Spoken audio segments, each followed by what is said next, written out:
Sir, गेल्या 10 वर्षांमध्ये evergreen enterprises एवढ्या मोठ्या प्रमाणात पुणे आणि पुण्याबरोबरच महाराष्ट्र, गोवा, कर्नाटकमधल्या वेगवेगळ्या ठिकाणच्या बिल्डर्ससाठी प्रॉडक्ट्स तयार करतं. मग त्यामध्ये AAC ब्लॉक असतील, ब्लॉक जॉईंटिंग मॉर्टर असेल, रेडीमिक्स प्लास्टर असेल, टाईल ॲडेसिव्ह असतील, अशा वेगवेगळे प्रॉडक्ट्स तुम्ही केटर करता.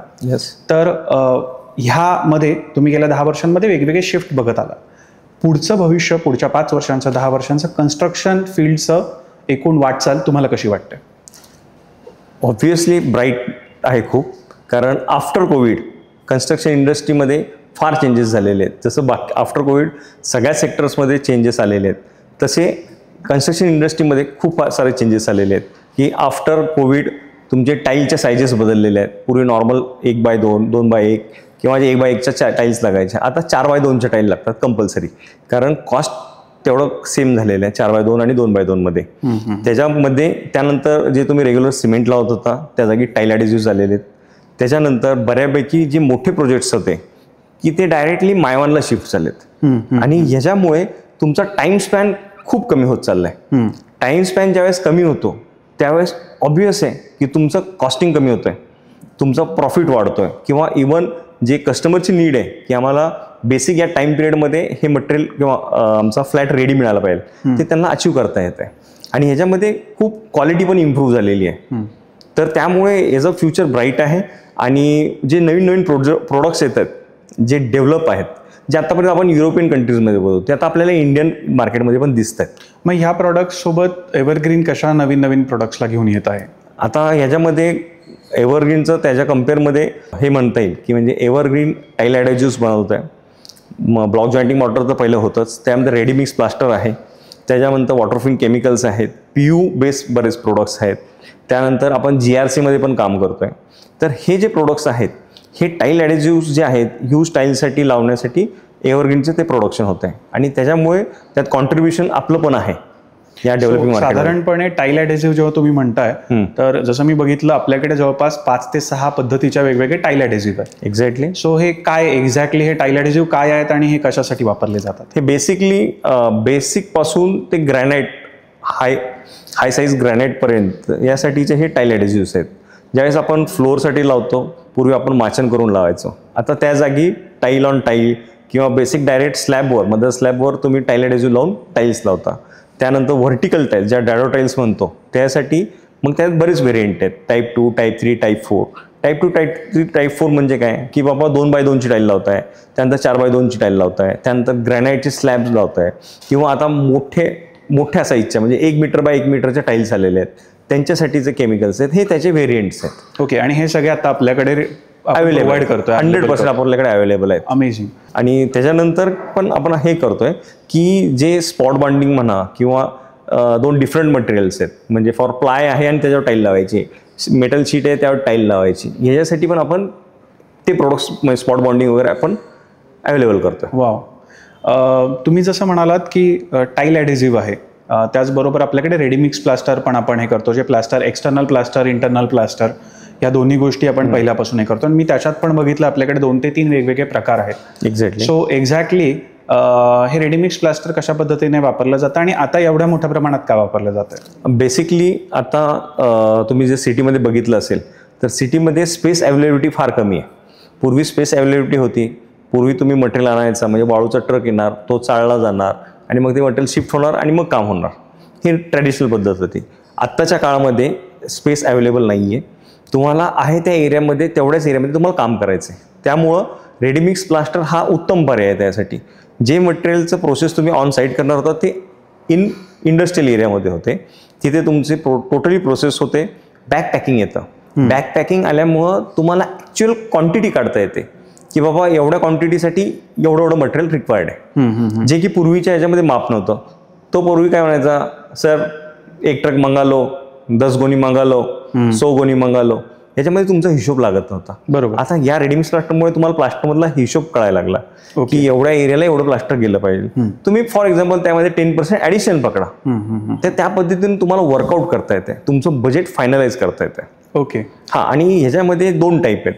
जसं रेडीमिक्स प्लास्टरमध्ये रिव्हर्स अँड वॉल येतं, दुसरं जे येतं ते आपलं एम सँड बेस येतं. Okay, M sand base regular आता सगळे वापरतात. रिव्हर सँड बेस हे जे थोडंसं महाग असल्यामुळे ज्यांना स्वतःचा बंगलो करायचा आहे, रिसॉर्ट करायचं आहे, किंवा जी प्रॉपर्टी मी स्वतः ठेवणार आहे लॉंग टर्म, हे लोक त्याला प्रेफरन्स देतात. ओके. हां, तर त्यामुळे कसं आहे की डिफरन्शिएट फक्त तोच फरक आहे, बाकीचं फॉर्म्युलेशन सेम आहे. आणि यामुळे खूप टाईम वाचतोय, किंवा वेस्टेज ऑफ मटेरियल जे आपण नॅचरल रिसोर्सेस वाया घालवतोय हे वाया जात नाहीत. ओके. आणि ते कस्टमरला कॉस्ट इफेक्टिव्ह पण खूप आहे. आणि याच्यात चोऱ्यामाऱ्या पण वाचतायत, लेबर कॉस्ट वाचतीये 100%. तर साधारणपणे आपण जर एव्हरग्रीनचे प्रोडक्ट्स वापरायचे ठरवले तर बांधकामाच्या खर्चात एकूण किती टक्क्यापर्यंत? आता आपण जे प्रोडक्ट्स विकतो त्यानुसार आम्ही कस्टमरलाही सांगतो, सर एव्हरग्रीनचे प्रोडक्ट्स वापरा, तुमचे 30% सेव्हिंग होईल. अच्छा. 30%चा स्टार्टिंगचा बेसच AAC ब्लॉक्सपासून चालू होतो. ज्यावेळेस तुम्ही AAC ब्लॉक्स वापरता त्यावेळेस तुमच्या बिल्डिंगचा डेड लोड कमी होतो. कारण रेग्युलर लाल विटा किंवा फ्लायच्या विटा वापरल्या तर त्या खूप हेवी असतात, जड असतात. त्याच्या कम्पेअरमध्ये यांचं वेट खूप कमी आहे. त्याच्यामुळे त्यासाठी बिल्डिंगला लागणारे सेक्शन्स म्हणजे बीम्स, कॉलम म्हणा, हे कमी लागतात. मग त्यासाठी लागणारं कॉन्क्रीट कमी लागतं, स्टील कमी लागतं. आणि ऑब्व्हियस आहे की त्यानंतर बाकी मग प्लास्टरमध्ये सेव्हिंग होतं. सगळ्यात मेजर तुमचं टाईम सेव्हिंग खूप होतं. हे मेजर ॲडव्हान्टेजेस आहेत. त्यामुळे आम्ही ते सांगतानाच हे सांगतो की सर हे मटेरियल वापरा, तुमचं 30% सेव्हिंग होईल. आणि आता तर सगळ्या कॉर्पोरेशन्सनी या मटेरियलसाठी रिकमेंडेशन केलेलं आहे की तुमच्या बिल्डिंगमध्ये 70% ग्रीन बिल्डिंग प्रोडक्ट्स यूज झाले पाहिजे. आणि आपले सगळे प्रोडक्ट्स हे ग्रीन बिल्डिंग बेस आहेत. सो हे पर्यावरणपूरक, पर्यावरण संवर्धक असे प्रोडक्ट्स तुम्ही हे करताय. आणि आपल्याला IGBC अप्रूव्ड पण आहे. हे सगळे आपले product IGBC, Indian green building council, त्यानुसार अप्रूव्ड आहेत. सो तसं आपण लास्ट टाइम पण डिस्कस केलं होतं की IGBC अप्रूव्ड आपण प्रोडक्ट वापरतोय, ISO अप्रूव्ड आपली कंपनी आहे. ह्यामध्ये मला एक अजून प्रश्न होता की ह्या वेगवेगळ्या गव्हर्नमेंटचे जे टेंडर्स निघतात किंवा वेगवेगळे जे गव्हर्नमेंटचे हे होतात तर तिथं पण एव्हरग्रीनचे प्रोडक्ट्स वापरले जातात? हो, 100%. आत्ता पुणे मेट्रोच्या मेन स्टेशन्सला आपले मेन स्टेशन शिवाजीनगरचं जे आहे तिथं आपले एव्हरग्रीनचे प्रोडक्ट्स वापरले गेलेले आहेत.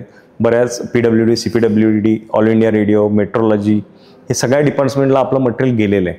मग जवळपास आपलं 19 to 20 गव्हर्नमेंट्स इन्स्टिट्यूट्सला आपण मटेरियल दिलेलं आहे. त्या प्रोजेक्ट्सला 100% सॅटिस्फाईडली रिझल्ट्स आहेत. आपल्याला आता या इंडस्ट्रीमध्ये साधारणतः 14 वर्ष झालेली आहेत कम्प्लीट. ओके. सर अजून एक प्रश्न होता माझा की जसं रेसिडेन्शियल हे आहे तसेच आपले काही प्रोडक्ट्स इंडस्ट्रियल झोनला पण जातात? हो सर, 100%. आपले जसं आपण GP2 म्हणतो, जे मायवानला आता GP2 लागतं ते आपण GP2 प्रोडक्ट्समध्ये पण बनवतो. त्याला ग्राउट्स म्हणतो आपण, इंडस्ट्रियल ग्राउट्स 60, 80 हे त्याचे नाव आहे. ते ग्राउट्स बनवतो आपण. त्याच्यानंतर फ्लोर हार्डन्स बनवतो. त्याच्यानंतर इंडस्ट्रियल रिलेटेड जे फ्लोर प्रोटेक्शन्स म्हणा, हे पण मटेरियल्स आपण सप्लाय करतो त्यांना. ओके. ह्यामध्ये काही केस स्टडी आहे? कुठल्या आपले प्रोडक्ट्स ऑलरेडी? आता आपले प्रोडक्ट्स मित्सुबिशीच्या प्रोडक्ट्सला गेलेले आहे, मित्सुबिशीला गेलेले आहे. विलो जे शिरोळमध्ये मोठी फॅक्टरी आहे, जर्मन बेस्ड कंपनी आहे, त्यांना विलोला आहे. त्याच्यानंतर मित्सुबिशी, विलो, इव्हन एशियन पेंटला पण मटेरियल दिले आपण.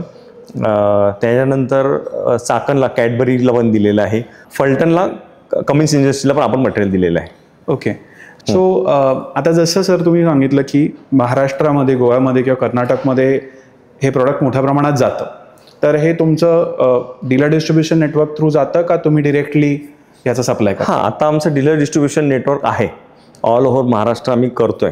आणि जसं जसे आम्हाला कनेक्ट्स मिळत आहेत की ज्यांचं स्ट्रॉंग होल्ड आहे त्या एरियांमध्ये किंवा नेटवर्क आहे की त्या लोकांना आम्ही ऑलरेडी मटेरियल प्रोव्हाइड करतोय, त्यांच्या थ्रू डिस्ट्रीब्यूट होतंय आमचं. आणि आता असे जे उमेदीचे आहेत नवीन लोक की त्यांना धडाडीने काहीतरी करून दाखवायचं आहे, बिझनेस करायचा आहे चांगला, तर त्यांच्यासाठी पण आम्ही आता डिस्ट्रीब्युशन नेटवर्कमध्ये त्यांना ॲड करून घेतोय. त्यासाठी आम्ही आता डिस्ट्रीब्युटर नेटवर्क तयार करणार आहोत. सर तुम्हाला लक्षात येते का, मेडिकल टाकायला फार्मसीवाला लागतो, बरोबर. खते बियाण्याचे दुकान टाकायला BSc ॲग्री झालेला लागतो. पण कधी कन्स्ट्रक्शन मटेरियल तुम्ही विकत घेताना त्याला विचारलंय का की साहेब तुम्ही इंजिनिअरिंग केलंय का, सिव्हिल इंजिनिअरिंग केलंय का? कोणी उठतोय आणि काहीतरी प्रोडक्ट देतोय आणि ते तुम्ही वापरताय, हे कसं शक्य? ॲक्च्युली याचा कधी जास्त विचारच नाही झाला. हां, मग त्याच्यामध्ये तो जो बनवतोय की त्याला ॲक्च्युली त्या फील्डचं नॉलेज आहे का आणि त्याला ते खरंच प्रोडक्ट कळतं का? असंच प्रोडक्ट घेतलं पाहिजे कस्टमरनी. नाही तर कस्टमर जातोय आणि कोणीतरी काहीतरी त्याला देतोय बरं त्याला त्या ओनरला किंवा त्या XYZ बनवणाऱ्याला त्याचा त्या मटेरियलचा गंधही नाही, ते फक्त काय ते उचलून बनवतोय आणि देतोय आणि मग नंतर त्या फील्डचं नाव खराब करतोय. अगदी बरोबर. हे असं चाललंय. ह्यामध्येच अजून एक असं पण आहे की बरेचशा वेळा आपण विचार करतो की ॲक्च्युअल जो बिल्डर आहे तुमचा किंवा जो बिल्डिंग बांधतोय किंवा हे करतोय, आपण तो पण इंजिनियर आहे का नाही बघत. बरोबर. किंवा त्याच्याकडचा इंजिनियर काय क्वालिटीचा इंजिनियर आहे. नाही त्यानं ठीक आहे साहेब, तो काय करतो, तो त्याला पे रोलवर ठेवतो, त्याला तो पगारी ठेवतो, काम करून घेतो. हिथे ठीक आहे साहेब, हिथं तुम्ही वॉच करू शकता. पण ज्या वेळेस तुम्ही मटेरियल परचेस करताय, अगदी बरोबर, त्यावेळेस त्याची क्वालिटीचं नॉर्म्स काय, जर त्याला माहीतच नसेल, जो आता मार्केटमध्ये असे बरेच ब्रँड आहेत, मी त्यांची नावं नाही घेत, की ते नुसतेच बनवतायत आणि विकतायत. पण साहेब त्यानं खरंच त्या क्वालिटी आहे का, की त्या माणसाला त्या सेक्टरचं ज्ञान आहे का, हे महत्वाचं आहे. जर त्याला ज्ञानच नाहीये तर तो बनवणार काय.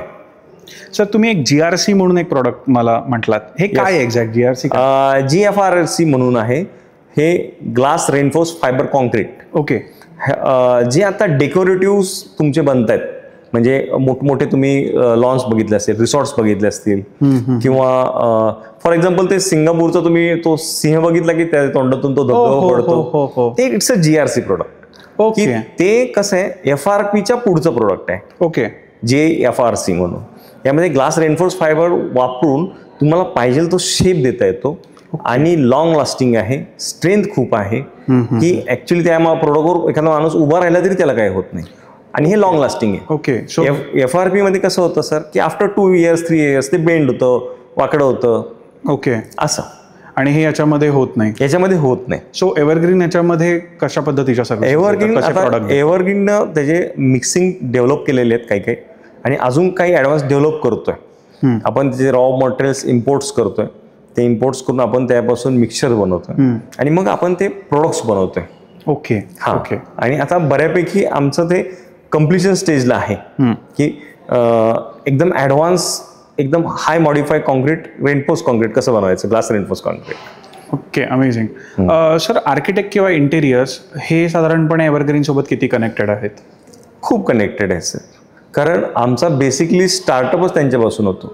कारण आर्किटेक्ट ज्यावेळेस घराचं डिझाईन बनवायला घेतो त्यावेळेस तो कस्टमरला विचारतो की सर तुम्ही फ्लायश विटा वापरणार, रेग्युलर लाल विटा वापरणार आहे का AC ब्लॉक वापरणार आहे. कारण का तर AC ब्लॉक वापरणार असेल तर त्याचं ऑलरेडी डिझाईन चेंज होतं, त्याला सेक्शन्स कमी साईजचे लागतात, स्टील कमी लागतं आणि ऑब्व्हियस आहे त्याचा फायदा होतो. मग त्या केसमध्ये ज्यांना माहिती ते वापरतातच, पण ज्यांना माहिती नाही ते सर विचारतात, सर मग ते प्रोडक्ट मिळतं कुठे, मग हे आम्हाला कुठे अवेलेबल होईल. आणि ऑलरेडी आपण 12 वर्ष या फील्डमध्ये असल्यामुळे यांच्याशी आपला कॉन्टॅक्ट ऑलरेडी झालेला आहे.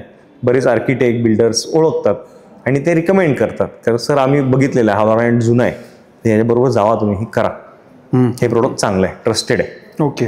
सो आजपर्यंत गेल्या 12 ते 14 वर्षांच्या प्रवासामध्ये किती साधारणपणे बिल्डर्स असतील त्यांच्यासोबत एव्हरग्रीनने काम केलेलं आहे? सर आता तेवढा आकडा तर खूप जाईल. मी आता एक टेंटेटिव्ह तुम्हाला आकडा देतो. पुणे PCMC जरी एरिया घेतला तरी जे रजिस्टर्ड आहेत असे 250+ आहेत बिल्डर्स एव्हरग्रीन बरोबर. बाकी ऑल ओव्हर महाराष्ट्र असणारे वेगळे. मी फक्त तुम्हाला पुणे PCMC सांगतोय. क्या बात आहे सर, क्या. आणि ज्यांच्याकडे रेरा नंबर आहे असेच सांगतोय सर. ओके. हा, अनधिकृत बांधणाऱ्यांचं तर आम्ही ते धरतही नाही. आमचे प्रोडक्ट एवढे फेमस आहेत किंवा एवढं ट्रस्टफुल झालेलं आहे की एकानं आम्हाला 5 दिवसात त्याचा बंगला कंप्लीट करून दाखवला, की जो आम्हाला पणही त्यावेळी विश्वास नव्हता की 5 दिवसात बंगला कंप्लीट करून दाखवतो. बापरे. साधारण काय स्क्वेअर फीटचा बंगला होता किंवा कसं होतं सर ते? साधारणतः एक धरून चाला सर तुम्ही, एक अर्ध्या गुंठ्यातला बंगला होता तो, अर्ध्या गुंठ्यातलं घर होतं. त्यानं ते बनवलं की मोजून दिवाळीच्या 5 दिवसांच्या सुट्ट्यांमध्ये त्यानं घर बांधलं. त्यानं डायरेक्ट I सेक्शन्स आणले, I सेक्शन उभे केले, त्यानंतर स्क्वेअर पाईप फिरवले, डायरेक्ट ब्लॉक्समध्ये काम केलं, लगेच दुसऱ्या दिवशी प्लास्टर केलं, तिसऱ्या दिवशी तर बाकीचं इलेक्ट्रिफिकेशन आणि बाकीचं वर्क केलं, चौथ्या दिवशी टाईल चौथ्या दिवशी आणि 5व्या दिवशी कलर प्रायमर मारून राहायला गेला तो. क्या बात आहे. हा स्पीड आहे जर एव्हरग्रीनचे प्रोडक्ट वापरले तर. एक्झॅक्टली. एव्हरग्रीनच्या प्रोडक्टमध्ये हा त्यांना स्पीड अचीव्ह करता येतोय. आणि बेसिकली ही लोकांची नीड आहे आता, की सर माझं लग्न ठरलंय, महिन्याभरात लग्न आहे आणि आमच्या घरात 2च खोल्या आहेत, मी राहू कसा. मला माझी स्वतंत्र बेडरूम पाहिजे फॅमिलीसाठी, माझी लग्न करण्यानंतर बायकोला ठेवू कुठं. तर असे काही केसेस आहेत सर, त्यांनी 4-4 दिवसात वरच्या रूम्स बांधल्यात आणि रेडी करून ठेवल्यात. क्या बात आहे. म्हणजे ह्याच्यावर करायची झाली तर सर एक ऍड पण बनू शकेल की आज लग्न ठरलंय आणि बायको त्याला विचारते, बाबा तू मला आणणार आहेस तुझ्या घरी, पण ठेवणार कुठं, राहणार कुठं आपण. त्या केसमध्ये तो मला सांगू शकतो की सर काळजी करू नकोस बाई, एव्हरग्रीन आहे बरोबर. सर एकूण बघता जो मुंबईचा सिनारिओ आहे किंवा पुण्याचा सिनारिओ आहे, या दोन्ही ठिकाणचे रिअल इस्टेट वेगळी पडते. एक्झॅक्टली. त्याचं एक्सपान्शन वेगळं पडतं. मला थोडंसं हे समजून सांगा की मुंबईमध्ये काय सिनारिओ चाललाय, पुण्यामध्ये काय सिनारिओ चाललाय, किंवा जिल्हा प्लेसेस आहेत, कोल्हापूर असेल, नाशिक असेल, औरंगाबाद असेल, तिथं काय सिनारिओज आहेत, आणि तालुका प्लेसेसला काय सिनारिओज आहेत. तसं बघायला गेलं तर मुंबईला तुम्ही बघितलं असेल, मुंबईला व्हर्टिकल ग्रोथ आहे. पुणे, सातारा, कोल्हापूर, औरंगाबाद, नाशिक बघा, ते हॉरिझॉन्टल ग्रोथ आहे. कारण इथं लार्ज प्रमाणात लँड अवेलेबल आहे, त्यामुळे हॉरिझॉन्टल ग्रोथ त्यांची चाललेली आहे. आणि याच्यामध्ये कसं आहे, मुंबईला व्हर्टिकल ग्रोथ असल्यामुळे मायवान खूप फास्ट वाढत आहे. आता 100% सगळे बिल्डर्स मायवानवर कन्वर्ट झालेत मुंबईला. पुण्यामध्ये अजून सुद्धा ते 50-50वर आहे.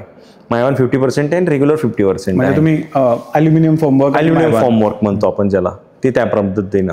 आणि जे पूर्वी ब्लॉक्स किंवा हे नवीन टेक्नॉलॉजी जे पूर्वी गावाकडे वापरली जात नव्हती, ते आता रिसेंटली खूप अडॅप्ट झालेली आहे. त्यांना पण कळायला लागलं की साहेब हे प्रोडक्ट्स वापरल्यानंतर फायदा आहे. हां, म्हणजे जे पूर्वी लाल विटांचाच वापर सगळीकडे व्हायचा, तिथे एसी ब्लॉक यायला लागलेत. एक्झॅक्टली. आणि जिथे एसी ब्लॉक होते तिथे आता ॲल्युमिनियम मायवान येत आहे. आणि ते लोक आता टाईल ॲडेसिव्ह पूर्वी कोणीच वापरत नव्हतं, लिटरली कोणी नव्हतं वापरत. आफ्टर कोविडचा हा सगळ्यात मोठा रिझल्ट आहे. टाईल ॲडेसिव्ह हे सेक्टर बूम झालं. आता ह्याच्यामध्ये एक एक्झाम्पल देतो तुम्हाला, सांगतो. टाईल ॲडेसिव्ह इंडस्ट्री तुमच्यामध्ये किती अमाऊंटची असली पाहिजे किंवा किती क्वांटिटी असेल? नाही, कल्पना नाही सर. नुसतं टाईल ॲडेसिव्हचं मार्केट घेतलं आत्ताच्या केसमध्ये तर 60,000 करोडचं आहे. बापरे. हे ज्या वेळेस सगळ्या इंडस्ट्रीला कळालं, हे रिसेंटली 1-2 वर्षापूर्वीची गोष्ट आहे की 60,000 करोडचं एवढं मोठं मार्केट रेडी आहे आणि ते कुणीही अनटच केलेलं आहे. त्यावेळेस सगळे ब्रँड पडले त्याच्यामध्ये. एशियन पेंट आले, JSW आला, बिर्ला आले, सगळ्यांनी टाईल ॲडेसिव्ह आणलं की जे पूर्वी काही 2-3च ब्रँड होते. आता तुमचे सगळे ब्रँड त्यामध्ये अप्रोच करायला लागले.